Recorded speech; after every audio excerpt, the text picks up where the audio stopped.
మీరు ఎలాంటి బిజినెస్ చేస్తున్నా ఏఐ టూల్స్ ద్వారా మీ బిజినెస్ ని డబుల్ చేసుకోవచ్చు. జస్ట్ 49 రూపీస్కే AI tool. Hi, welcome to Suman TV. నేను మీ రోషన్. సో ఎంతోమంది అలనాటి అందాల తారలు కావచ్చు, ఆ తారల వెనక యాక్ట్ చేసిన ఎంతోమంది హీరోలు కావచ్చు, తెర ముందు వాళ్ళు ఎంత అలరించారో వాళ్ళందరినీ కూడా మనం ఇంటర్వ్యూస్ చేయలేకపోయినా కానీ వాళ్ళ ఫ్యామిలీస్లో ఉన్న కొంతమందిని మనం మీ ముందు తీసుకురాగలిగాం.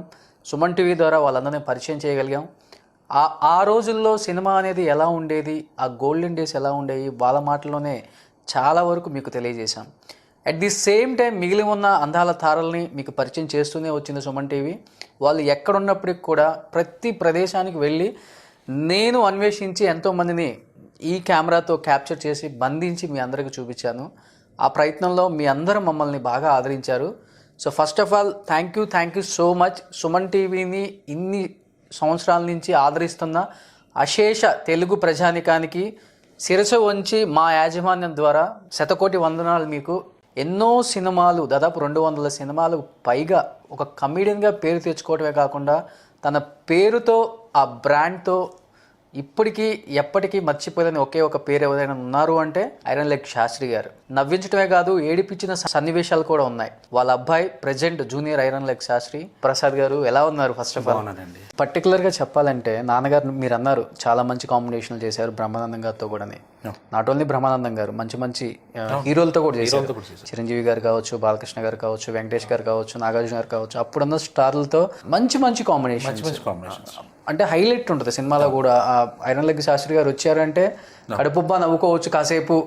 సో ఆ టైంలో మీకు ఎలా ఉండేది? మోరల్ సపోర్ట్ కానీ, ఫైనాన్షియల్ సపోర్ట్ కానీ, ఫ్యామిలీకి ఉన్న సపోర్ట్ బ్రహ్మానందం గారు ఎంతవరకు మీకు చేయగలిగారు, మాట్లాడగలిగారు? And at the same time మిగతా స్టార్లు ఎవరు మీకు కొంత సపోర్ట్? ఆ టైంలో ఉన్న రిలేషను ఈ తర్వాత అంటే ఆయన చనిపోయిన తర్వాత అంత రిలేషన్ లేదు. కొంతమంది ఉన్నారండి, నేను పేర్లు చెప్పను.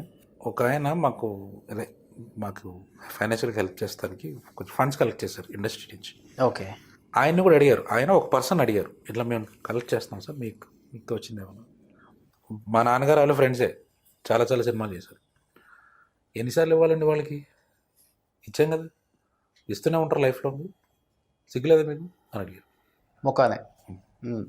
కానీ ఆయన ఈరోజు చాలా ఇష్యూస్లో ప్రాబ్లమ్స్లో ఉన్నారు. అంటే నేను ఇలా అయ్యిందని అలా అయిందని అనట్లేదు, మనం ఎవరికైనా మంచి చేస్తే మంచి జరుగుతుందని నా ఉద్దేశం. నాన్నగారు అలాగే అనుకుంటారు. టాప్ కమెడియనా లేకపోతే టాప్ హీరోనా? కమెడియన్.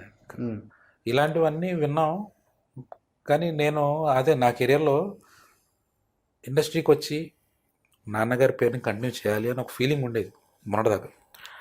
ఐరన్ లెగ్ శాస్త్రి పోతే పోయాడు, వాళ్ళు కొడుకున్నాడు, ఏదో చేయడానికి వచ్చాడు, సాధించాలనుకున్నాడు అని ఒక లెగసీ తోటి నేను ఆ పేరుని కంటిన్యూ చేద్దామని నేను స్టార్ట్ చేశాను నా జర్నీ. నాన్నగారి పేరునే రిజెక్ట్ చేసిన వాళ్ళు మళ్ళీ నాన్నగారు కొడుకు అంటే మీరు జూనియర్ ఐరన్ లెగ్ శాస్త్రిని ఎంతవరకు సపోర్ట్ చేస్తారనుకుంటున్నారు మీరు ఇక్కడ? నాకు సపోర్ట్ దొరికిందండి, యాక్చువల్లీ సపోర్ట్ దొరికింది. కానీ ఇక్కడ ప్రాబ్లం ఎక్కడ వచ్చిందంటే, సేమ్ ఇది మీరు చేయగలరా అని అడిగేవారు నన్ను. ఇలా మీరు చేయగలరా అని అడిగేవారు. నాకు అలా ఎలా నేను సార్ నేను ఏదైనా చేస్తాను అది చెప్పాను. ప్రూవ్ చేసుకోవాల్సి వచ్చిన రోజులు కూడా ఉన్నాయి, ప్రూవ్ చేసుకున్నాం. మనకి ఆ మినిట్ వరకు వెయిట్ చేయాలి, ఆ లక్ అది దొరికేంత వరకు వెయిట్ చేయాలి. సో అలా అనుకునే నేను జంబలగడ్డ పంపు ఫస్ట్ మూవీతో స్టార్ట్ చేశాను. నాన్నగారికి కూడా అదే బ్రేక్ వచ్చింది. జంబలగడ్డ పంపు స్టార్ట్ చేశాను. శ్రీనివాస్ రెడ్డి గారు నాకు చాలా మోటివేట్ చేశారు. నువ్వు సక్సెస్ అవుతావు, కొంచెం స్ట్రాంగ్గా నిలబడు, ఈరోజు వచ్చేస్తుందని నేను చెప్పను, బట్ డెఫినెట్లీ వస్తుంది అంటే మోటివేట్ చేశారు బాగా హీరోస్ శ్రీనివాస్ రెడ్డి గారు. అలాగే జబర్దస్త్ కమెడియన్ అప్పారావు గారు, ఆయన దగ్గరికి ఎప్పుడు వెళ్ళినా సరే, నాన్న నువ్వు ఫస్ట్ సెటిల్ అవ్వు, ఇండస్ట్రీ అంటే పైకి కనబడుతుంది, రంగులు కనబడతాయి కానీ కలర్సే కనబడతాయి, లోపల పడే ఇష్యూస్ నీకు తెలీదు. మేము ఏదో అనుకుంటున్నాం రోజు లక్షలు సంపాదిస్తున్నాం, అలా కాదు, నువ్వు ఫస్ట్ సెటిల్ అవ్వు అని చాలా గైడెన్స్ ఇచ్చారు. బ్రహ్మానందం గారిని ఎప్పుడైనా కలిసారా? నాన్నగారు చనిపోయిన తర్వాత కానీ లేకపోతే ఆయన ఫోన్ చేయటం కానీ? లేదు, ఎందుకంటే అంత మంచి కాంబినేషన్లు ఇద్దరు చేశారు కదా. చేశారు కానీ కలవలేదు, ఎప్పుడు కలవలేదు.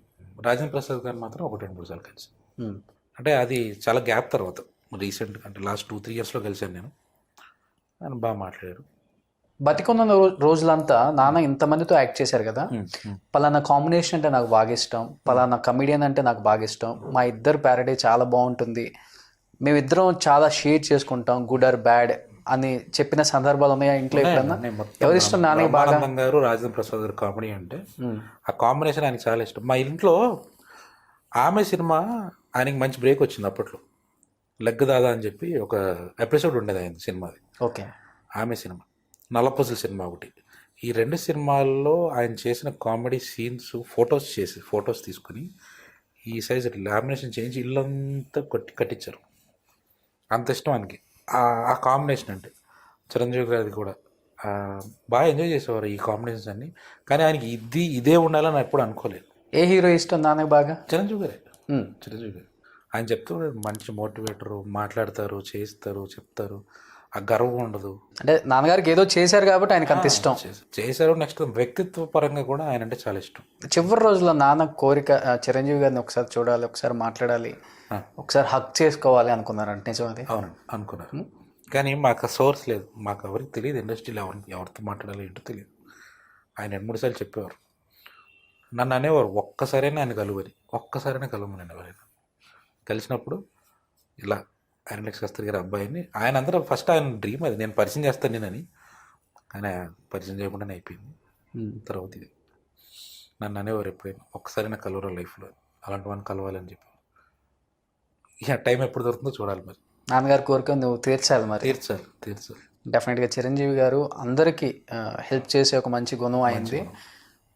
ఇలాంటి పరిస్థితులలో ఎవరున్నా కానీ చలించే ఒక మంచి మనసున్న వ్యక్తి.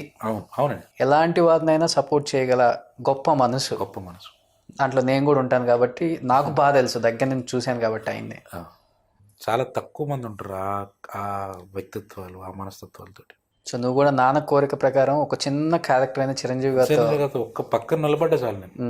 సో అసలుకి వాస్తవంగా ఒకటి అడుగుతాను, ఈ ఐరన్ లెగ్ శాస్త్రి అనే పేరు నాన్నకి ఎంతవరకు ప్లస్ అయింది పక్కన పెడితే ఎంతవరకు మైనస్ అయింది అంటే ఏం చెప్తావు ప్రసాద్?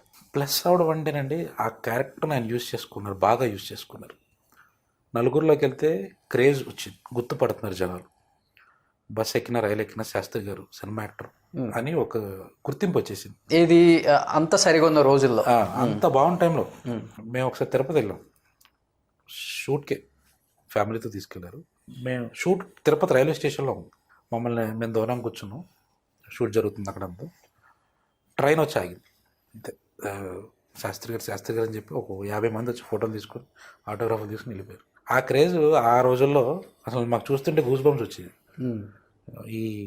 ఇది లైఫ్ అంటే అనిపించేది ఒక్కోసారి. నలుగురిలోకి వెళ్తుంటే నలుగురు గుర్తుపడుతున్నారు, బయటకు వెళ్తే ఎవరు అడుగుతారు నన్ను, అలా ఉంది. సో అదే ప్లస్ పాయింట్. ఇప్పుడు మైనస్ ఏంటంటే ఆయనకి డౌన్ఫాల్ అయిన తర్వాత, ఈయన డౌన్ఫాల్ ఈ పేరు వల్ల అయింది, ఐరన్ లెగ్ అని పెట్టుకోవడం వల్ల అయింది. మనుషుల మైండ్ సెట్ అది. ఓకే, ఏమంటారు, పులి కంటే గిలి భయం అన్నట్టు. నాకు ఏదో వచ్చేస్తుందేమో అని పిలిస్తే, ఆయన పెడితే ఏమైనా అయిపోతుందేమో అని ఒక నెగిటివ్ మైండ్ సెట్. కొంతమంది ఏమో ఇప్పుడు అవసరమైనా అలా అలా మాట్లాడేవారు. ఇండస్ట్రీలో పక్కన పెడితే సొసైటీలో ఎలా మైనస్ అయింది ఆ పేరు? సొసైటీలో మైనస్ మీరు అన్నారు ఇంతకుముందు ట్రైన్ ఎక్కితే చాలా మంది వచ్చి ఫోటోలు దిగారు. అదే ట్రైన్లు బస్సులు దింపిన రోజులు కూడా ఉన్నాయి. ఈయన ఉన్నారు కాబట్టే బస్సు ఆగిపోయిందన్న డిస్కషన్స్ కూడా వచ్చాయి. దింపేశారు, బస్సులో దింపేశారు. ఎక్కడి నుంచి వస్తుంటే? బెంగళూరు నుంచి దింపేశారు, బస్సులో దింపేసి లేదు అని చెప్పి బస్సు బాగా చేయించుకుని ఆయన ఎందుకు దింపారు బస్సు నుంచి? ఐరన్ లెగ్ శాస్త్రి బస్సులో కూర్చున్నాడు, బస్సు ఆగిపోయింది. ఆ నలుగురు ఈయన దింపితేనే బస్సు కదిలిపించండి, లేకపోతే లేదు.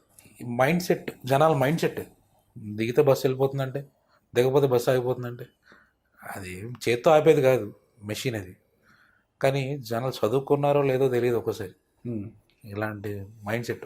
అంటే సినిమాలలో నాన్న వస్తే పెళ్లిళ్ళు ఆగిపోతాయి, చచ్చిపోతారు. ఇవన్నీ బయట రియల్ లైఫ్ లో కూడా అనుభవించారు.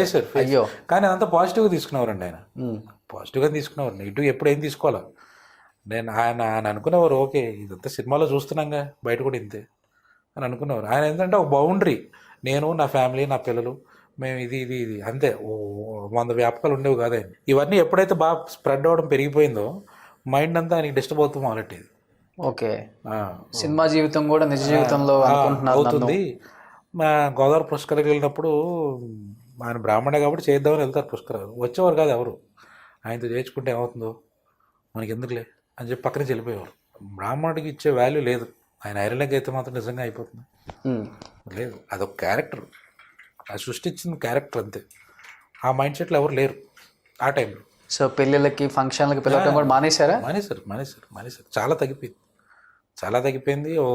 ఓకే ఉన్నారు ఆయన అని ఒక ఫీలింగ్ వచ్చారు. 42 సంవత్సరాలు బతికారు నేను అంతే. చాలా ఎర్లీగా చనిపోయారు. 42 సంవత్సరాల్లో 39 సంవత్సరాల నుంచి ఆ 3 ఏళ్ళు చాలా స్ట్రగుల్ అయ్యారు.